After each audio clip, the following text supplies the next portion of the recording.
Hello students, welcome back to Shaurya. और आज हम पढ़ने वाले हैं स्क्रू गेज। ओके, तो स्क्रू गेज बेसिकली हम क्यों यूज करते हैं? जब भी हमें वर्नियर कैलिपर्स से भी ज्यादा प्रिसिशन चाहिए मेजरमेंट में, तब हम जो डिवाइस यूज करते हैं उसको बोलते हैं हम स्क्रू गेज। जो इंस्ट्रूमेंट हम यूज करते हैं ज्यादा प्रिसिशन के लिए वर्नियर कैलिपर्स से भी, उसे हम स्क्रू गेज बोलते हैं। स्क्रू गेज के नाम से पता चल रहा है, स्क्रू बोला जाता है इस पार्ट को, ये जो स्क्रू है, और गेज बोलते हैं मेजरमेंट। तो हम बेसिकली इस स्क्रू की हेल्प से जो भी कोई ऑब्जेक्ट हमारे पास है, जैसे वायर हो सकता है या कोई थिन शीट हो सकती है, तो उसकी मेजरमेंट हम इस स्क्रू की हेल्प से करते हैं। That's why this is named as screw gauge. Basically ये स्क्रू गेज को हम माइक्रोमीटर गेज भी बोलते हैं। माइक्रोमीटर गेज क्यों बोलते हैं? क्योंकि ये बेसिकली हमको 1 मिलियन पार्ट तक हमको प्रिसिशन दे सकता है। एक मीटर के 1 मिलियन पार्ट तक हमें प्रिसिशन दे सकता है। यानी कि 1 मीटर में अगर हम 10⁻⁻6 की मल्टीप्लाई करें तो वहां तक हमें रीडिंग इससे मिल सकती है। Okay, that's why this is also called micrometer gauge. Okay, अब देखते हैं कि इस स्क्रू गेज के कौन कौन से पार्ट्स होते हैं। तो इससे पहले मैं बता देना चाहता हूं स्टूडेंट्स कि मैंने वर्नियर कैलिपर्स पे लास्ट वीडियो बनाया था, उसका लिंक मैंने डिस्क्रिप्शन बॉक्स में दे दिया है आपको। तो अगर आपको वर्नियर कैलिपर्स के बारे में नहीं पता है तो उस वीडियो को देखिए और उसको समझिए। तो आइए हम बात करते हैं स्क्रू गेज के मेन पार्ट्स की। कौन कौन से मेन पार्ट्स होते हैं स्क्रू गेज में, देखिए, इट इज वेरी इंटरेस्टिंग। सबसे पहले आप स्क्रू गेज को जब भी देखोगे तो स्क्रू गेज में ऐसे करके ये एक मेटेलिक फ्रेम दिखाई देता है। ओके, ये मेटेलिक फ्रेम हमारा यू शेप का होता है, that's why this is called you frame. Okay, ये यू फ्रेम हमको दिखता है। तो मेरे पास स्क्रू गेज है, ये स्क्रू गेज है मेरे पास। ओके, और इसमें मैं आपको दिखा रहा हूं कि कौन सा मेटेलिक फ्रेम है, आपको दिख भी रहा होगा। ऐसे करके अगर मैं इसको इसके सिमिलर रखूं तो ये जो पार्ट हमारा है ये हमारा यू फ्रेम होता है इसमें। Okay, now come to next part. इस यू फ्रेम में इधर लेफ्ट साइड में एक स्टड फिक्स होता है। Okay, stud is a screw which is fixed. तो आप देख रहे होंगे यहाँ पर ये जो है हमारा स्टड होता है इस स्क्रू गेज में। This is stud. Okay, this part I have shown stud. Okay, तो ये स्टड ऐसा होता है कि ये फिक्स होता है, ये मूव नहीं करता। नेक्स्ट कम टू ये जो यू फ्रेम है, यू फ्रेम वाला जो अदर पार्ट है वो इस तरीके से एक स्क्रू से अटैच होता है। तो ऐसे आप देख रहे हो ये स्क्रू है, ये वाला स्क्रू। ओके, ये मैंने ऐसे करके शो किया हुआ है screw. Now come to next part. ये जो स्क्रू है ये बेसिकली ये स्क्रू इस वाले, ये जो मैंने लास्ट में शो कर रखा है, ये लास्ट में ये आप देखोगे कि ये जो पार्ट है हमारे पास, ये पार्ट जो होता है इसे बोलते हैं रैशेट। ओके, ये रैचेट पार्ट से ये जो स्क्रू है ये आगे की तरफ और पीछे की तरफ मूव करता है। तो हमें हमेशा ध्यान रखना है कि जब भी आप जो स्क्रू गेज को मूव कराओगे तो इस रैचेट से हमको मूव कराना होता है। ओके, इस रैचेट को पकड़ के हम सर्कुलरली मूव करते हैं, तब ये स्क्रू आगे की तरफ और पीछे की तरफ, स्टड से आगे या पीछे की तरफ ये जाता है। ओके, इसके बाद ये जो रैचेट है ये बेसिकली इसके आगे ये जो पार्ट है ये एक हॉलो सिलेंडर होता है, मेटेलिक हॉलो सिलेंडर। और इस मेटेलिक हॉलो सिलेंडर पर आप देखोगे मार्किंग देख रहे हैं आप 0, 10, 20, और ये पीछे से घूमकर 30, 40, 50, 60, 70, 80, 90, और ये दोबारा 0 पर आकर लगभग 100 जो है मार्क, इसमें टोटल 100 मार्क पार्ट्स डिवीजन दिखते हैं। बेसिकली इसको हम सर्कुलर स्केल बोलते हैं। सर्कुलर स्केल, ये जो पार्ट है ये पार्ट, ये सर्कुलर स्केल है। तो मैं आपको दिखा रहा हूं ये सर्कुलर स्केल इसमें कहाँ है, थोड़ा सा पास लेकर आना पड़ेगा। तो मैं आपको ये शो कर रहा हूं।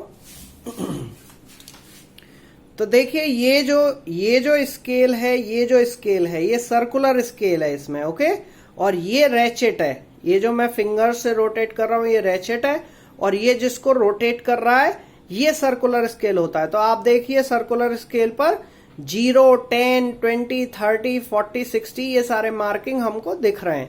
ये सर्कुलर स्केल हो गया, ये रैचेट हो गया। इसी को ही होल्ड करके हम इसको आगे पीछे मूव कराते हैं। बेसिकली ये इस पार्ट पर मूव होता है, इसको बोलते हैं हम linear scale. Okay, this is called linear scale. और लीनियर स्केल पर आप देख रहे हैं मार्किंग है और इस पर डिजिट लिखे हुए हैं 0, 5, 10 और इनके बीच में गैप है। ये बेसिकली इसमें एक लाइन है, इस लाइन को बोलते हैं हम बेस लाइन। तो आप डायग्राम में भी देख सकते हैं, यहां पर आपको बेस लाइन दिख रही है। ओके, तो ये बेस लाइन इसमें यहां पर होती है। ओके, बेसिकली इसमें आप देखेंगे जब आप इसको पूरा लूज करते हैं तो यहां पर लास्ट रीडिंग जो है 15 दिखा रहा है। ओके, ये देखें आप 15 दिखा रहा है। तो ये 15 इंडिकेट करता है कि ये मैक्सिमम 15 मिलीमीटर तक की ऑब्जेक्ट को मेजर कर सकता है। और ये 15 हमारा यहां पर भी मार्क होगा, 15 इंटू 1 मिलीमीटर। तो ये एग्जैक्टली हमने आपको बताया कि क्या क्या पार्ट होते हैं। इसको हम लीनियर स्केल बोलते हैं। लीनियर स्केल पर सर्कुलर स्केल ऐसे करके मूव करता है। ओके, ये सर्कुलर स्केल मूव कर रहा है और ये किसकी हेल्प से मूव करेगा? रेशेट की हेल्प से मूव करेगा। बेसिकली मैं आपको बताना चाहूंगा कि ये जो रेशेट होता है इसका बेसिक फंक्शन क्या होता है। ये रेशेट का बेसिक फंक्शन होता है, इसमें एक स्प्रिंग अटैच होती है। ओके, इस रेशेट में एक स्प्रिंग अटैच होती है। अगर हम किसी ऑब्जेक्ट को इस फ्रेम के स्टड और स्क्रू के बीच में होल्ड कराएं, ओके, इस तरीके से लेट से मैंने इसको होल्ड कराया, मेरा चौक होल्डर है उसको मैंने होल्ड कराया। तो होल्ड कराने पर बेसिकली क्या होगा, अगर मैं इसको और टाइट करता हूं, ओके, समथिंग लाइक दिस, अगर मैं और टाइट करता हूं इसको तो आप देख पा रहे होंगे, मान लीजिए मैंने इसको इस वाली डायमीटर को मैं मेजर करना चाह रहा हूं और इसको मैं और टाइट करता हूं रेचेट से, तो आप देख रहे हैं कि इसमें एक साउंड आता है। और ये रेचेट बेसिकली एक स्प्रिंग से अटैच होता है। ये रेचेट इस वाले स्क्रू को और ज्यादा टाइट नहीं होने देता यहां पर, यानी कि और ज्यादा ये टाइट ना हो जिससे कि इसकी जो मेजरमेंट है एग्जैक्ट आए। इस वजह से ये रेचेट क्या होता है, रेचेट और इस वाले स्क्रू को, इस वाले सर्कुलर स्केल को लीनियर स्केल पर आगे मूव नहीं करने देता, जिससे ये स्क्रू एक ही जगह पर फिक्स हो जाता है। तो हम बोल सकते हैं कि अनड्यू टाइटनिंग जो होती है इस स्क्रू की, उसको ये रेचेट रोकता है। Basically this ratchet stops the undue tightening of this screw. ठीक है, तो ये बेसिकली रेचेट का फंक्शन होता है। ये मैंने इसके सारे पार्ट्स आपको बता दिए। इस तरीके से इसमें सारे के सारे पार्ट्स हमारे स्क्रू गेज में होते हैं। अब देखिए स्क्रू गेज में कुछ इंपॉर्टेंट पॉइंट्स हैं, इंपॉर्टेंट चीजें हैं जो आपको समझनी जरूरी हैं। जैसे कि हमने वर्नियर कैलिपर्स के बारे में उसकी लीस्ट काउंट निकाली थी। लीस्ट काउंट मतलब the minimum measurement that any instrument can do is called its least count. Okay, इसी तरीके से लीस्ट काउंट इसकी भी होती है, स्क्रू गेज की भी। तो स्क्रू गेज की लीस्ट काउंट निकालने के लिए सबसे पहले हमें समझना पड़ेगा पिच, कि इसकी पिच क्या होती है। तो पिच बेसिकली अगर हम देखें तो पिच, ये जो हमारे पास स्क्रू होता है इसमें ऐसे करके डिवीजन बने हुए होते हैं। ओके, स्क्रू में ऐसे करके पार्ट्स बने हुए होते हैं, स्क्रू होते हैं, that is called screw thread. Okay, तो ये अगर दो थ्रेड्स के बीच की डिस्टेंस हम देखें, इस बेसिकली दो थ्रेड्स के बीच की डिस्टेंस को हम पिच बोलते हैं। ओके, यानी कि ऐसे करके स्क्रू होंगे, ये इनके बीच की ये जो लीनियर डिस्टेंस होगी इसको हम पिच बोलते हैं। तो बेसिकली पिच को निकालते कैसे हैं या इसको और अच्छे से कैसे समझ सकते हैं, हम एक बार ये जो सर्कुलर स्केल है इसको पूरा रोटेट कराएंगे। एक बार मान लीजिए यहां पर बेस लाइन के सामने 0 आ रहा है और इसको पूरा रोटेट कराइए और दोबारा से जब 0 आ जाए तो उस एक पूरे रोटेशन के करस्पॉन्डिंग ये जो सर्कुलर स्केल है इस लीनियर स्केल पे जितनी डिस्टेंस ट्रेवल करेगा उस डिस्टेंस को हम इस स्क्रू गेज की पिच बोलेंगे। तो देखिए पिच मैं आपको शो कर रहा हूं और पिच कितनी होती है इसकी स्क्रू गेज की, देखिए। तो देखिए जरा, ये है मेरे पास और मैं थोड़ा सा पास ले आता हूं। जब हम इसको मान लीजिए 5 पर कर लेते हैं, तो मान लीजिए 5 है और 5 के सामने 0 आ रहा है, ये मैंने 5 के सामने और 0 कर लिया। ठीक है, अब मैं इसको दोबारा से 0 को जब घुमाकर लेकर आऊंगा, ठीक है, तो आप देखिए मैं 0 को ऐसे करके घुमा रहा हूं और जब 0 पूरा वापस आता है तो ये 0 वापस आ गया, ये पहले 5 पे था और उसके बाद 0 में घुमा के ऐसे रोटेट करके वापस ले आया। तो देखिए 5 के नेक्स्ट वाला मार्क मेरे को अपीयर हो रहा है, यानी कि 5 से और ये लीनियर स्केल पर सर्कुलर स्केल 1 मिलीमीटर मूव कर चुका है। इसी बात को इसकी पिच बोलते हैं। ठीक है, तो पिच क्या है? बेसिकली ये जो स्क्रूज थे इनके बीच की डिस्टेंस, ये आप थ्रेड्स देख रहे हो, ये जो कट दिख रहे हैं इनके बीच की ये जो डिस्टेंस है इसी को पिच बोलते हैं। और इसको कैसे निकालते हैं? एक पूरा रोटेशन करने पर जो लीनियर स्केल पर ये सर्कुलर स्केल डिस्टेंस मूव करेगा उसी को ही हम इसकी पिच बोलते हैं। तो देखिए पिच की मैंने डेफिनेशन ये लिख दी है, the linear distance ट्रेवर्स by the screw in one complete rotation is, कितना होता है ये? 1 मिलीमीटर होता है। 1 millimetre is the pitch of screw gauge. तो हम सबसे पहले पिच निकाल लेते हैं।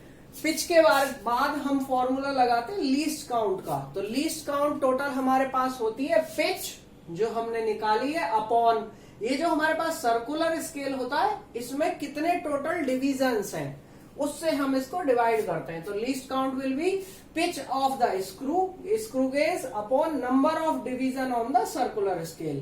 तो इस सर्कुलर स्केल पर आप देखोगे तो मैंने बताया 0 से 10, 20, 30, 40, 50, 60, 70, 80, 90 और फिर से 0 आता है। इसका मतलब इसमें टोटल 100 डिवीजन होते हैं।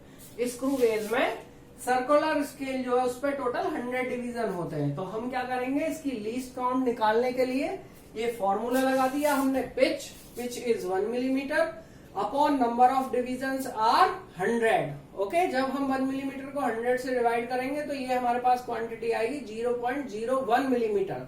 तो बेसिकली आप देख रहे होंगे जो लीस्ट काउंट होती है किसकी, इस स्क्रू गेज की, वो वर्नियर कैलिपर्स से भी छोटी होती है, कम होती है। यानी कि जो वर्नियर कैलिपर्स था वो 0.1 मिलीमीटर तक हमको मेजरमेंट दे सकता था, उसकी लीस्ट काउंट 0.1 मिलीमीटर थी, जबकि इसकी लीस्ट काउंट 0.01 मिलीमीटर है, जिसको सेंटीमीटर में कन्वर्ट करने पर हम क्या करेंगे, मिलीमीटर को सेंटीमीटर में कन्वर्ट करने के लिए 100 से और डिवाइड करेंगे तो हमारे 10 से डिवाइड करेंगे तो 10 से डिवाइड करने पर 0.001 सेंटीमीटर हमारे पास आ जाएगा। तो this is basically the introduction of screw gauge. अभी मैं आपको ये बताने वाला हूं कि स्क्रू गेज में